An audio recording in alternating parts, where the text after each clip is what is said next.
Hi everyone, this is Devins Financial Weekly Stock Analysis Newsletter. Today is March 19th, 2017. Our newsletter is for your informational purpose only. We're not responsible for your gains or losses. Let's take a look at current market trend and strategy. U.S. stock market is in the uptrend, continue to be in the uptrend. I'm currently long the market with the strong stocks and ETFs. And let's take a look at market indices. German DAX index continue to go up and is at a historical high. NASDAQ is also an all-time near the all-time high and uptrend. SP 500 uptrend.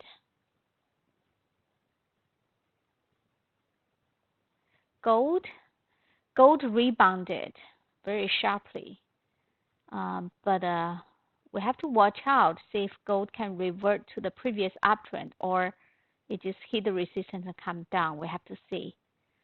Gold mining, this is a silver. Silver rebounded and hit a 50-day moving average. This is supposed to be a resistance. We have to see on Monday whether they can go above this level or come down. Gold mining stock ETF is coming down. It hit the 50-day moving average and come down.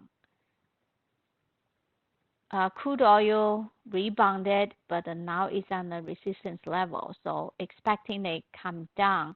This is a break of the support. Break of this. This is a flat base. Break the support of the flat base. So it, based on the technical analysis, crude oil is going to go to the downtrend. But anything can happen. We just have to watch for it. Crude oil ETF rebounded a little bit, but expecting going down. Energy stock ETF downtrend. China Asia market is consolidating here. It's still in a very slow uptrend, but now it's consolidating. China ETF. China ETF here seems like a little strange. Here it rebounded and surpassed the previous high. So if this high can hold, then FXI has a potential to continue to go up. Or if it comes down, then it can form the double head top. So we just have to watch and see. Right now, it's not very clear where it's going to go. U.S. biotech uptrend.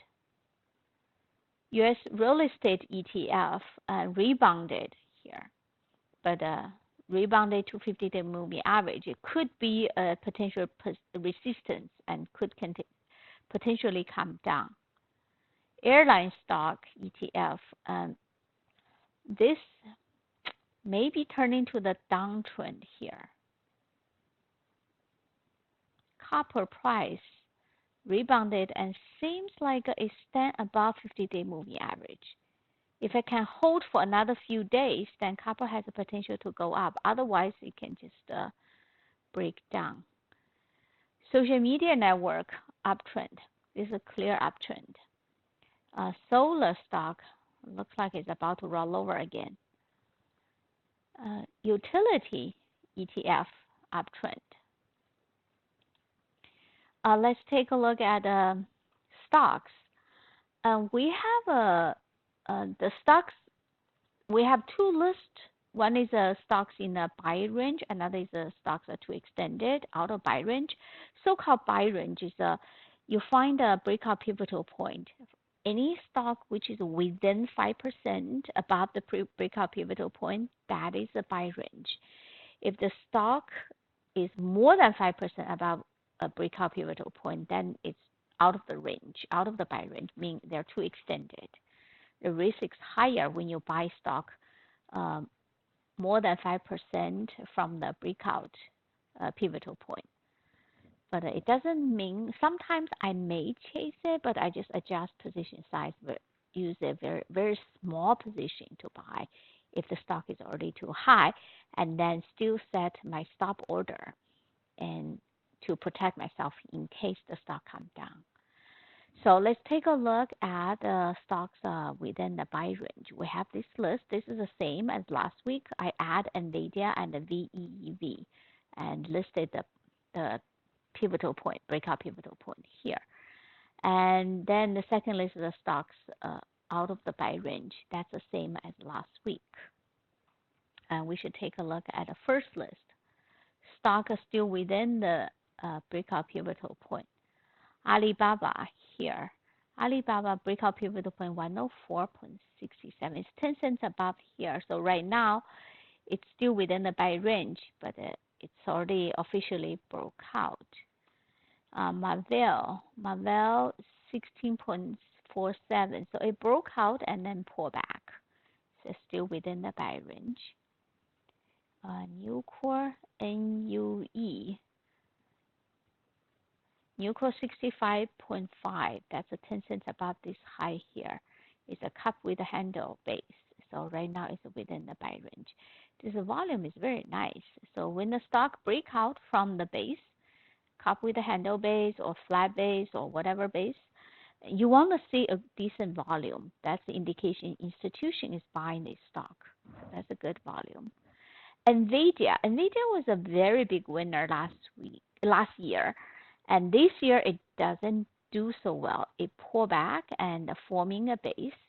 So I'm watching it closely. Friday's action is encouraging. Looks like I want to push up a little. So next week, if NVIDIA can stand firmly above 50-day moving average, that can be an early buy. Or the next buy will be breakout from the previous high, $120.87, 10 cents above this high, then it's another buy point. For now, let's just watch it. So I may be enter a little bit of position if NVIDIA stand above 50-day moving average. We should see. And just by the way, NVIDIA silicon chip, and NVIDIA's semiconductor chip is used in artificial intelligence now. It's beyond the gaming. NVIDIA GPU chip used to be used in the gaming machines. And now, because of its very powerful chip, and it's being used in self-driving cars and drones and all this, NVIDIA also built up a artificial intelligence platform. So this is a company unlike any other. It's able to transition into the new hot technology. And so far as I know, I haven't seen any other semiconductor chip company be able to do that. So they pretty much have no competitor in their field. There are a lot of companies doing artificial intelligence, machine learning, but they're mostly in the software field. NVIDIA is the only company that built that algorithm, artificial intelligence algorithm inside their silicon chip. So that's unlike any other. So this is a stock worth of watching. Right now, it's not in a buy point, by the way. You have to wait. And so I give you this stock on the watch list. So, and you can watch it. And if it go above 50-day moving average and looks like it's pretty strong, decent volume, like a Friday volume is very good. And if it can go above 50-day moving average with a decent value, then that's a buy. So that's early buy, actually. You don't want to buy or put all your money on the early buy. You put a little bit. Then wait until breakout from this base, $120.87. That's another buy. So PRI, this is also a good stock. Breakout pivotal $80.79. So it's within buy range. And PWR is the same within buy range. And VEEV, Viva Systems, this is a software company, and the breakout pivotal point is $48.05. So right now it's still within the pivotal point, and it's a very decent volume as they break out from that. This is a sort of like a long cup bottom candle base. So saucer, or you can saucer. It's just like a pen or something. WAL within the buy range. Okay, now next list are the stocks that's out of the buy range. Those are some of the stocks are very strong, like Apple, very strong. If you had bought as this jump gap up, then there's no reason to sell. Just continue hold down. There's a very strong stock. Adobe, we talk about it a lot as well. This is also a very strong stock, and right now definitely not no buy point now. We just have to see what's going to happen next after its gap up. So see if we can have another buy opportunity. Applied Materials go straight up. This is a semiconductor equipment company, and the biggest one. So this is a semiconductor sector is doing pretty good right now. Microtechnology, another semiconductor company doing very well, upside trend. AMD, a little bit cautious. Friday is a down day with a huge volume. That's not good. So AMD, you have to be on the cautious side. So if it break Friday's closing, which is also a 30-day moving average, and it may head into 50-day moving average.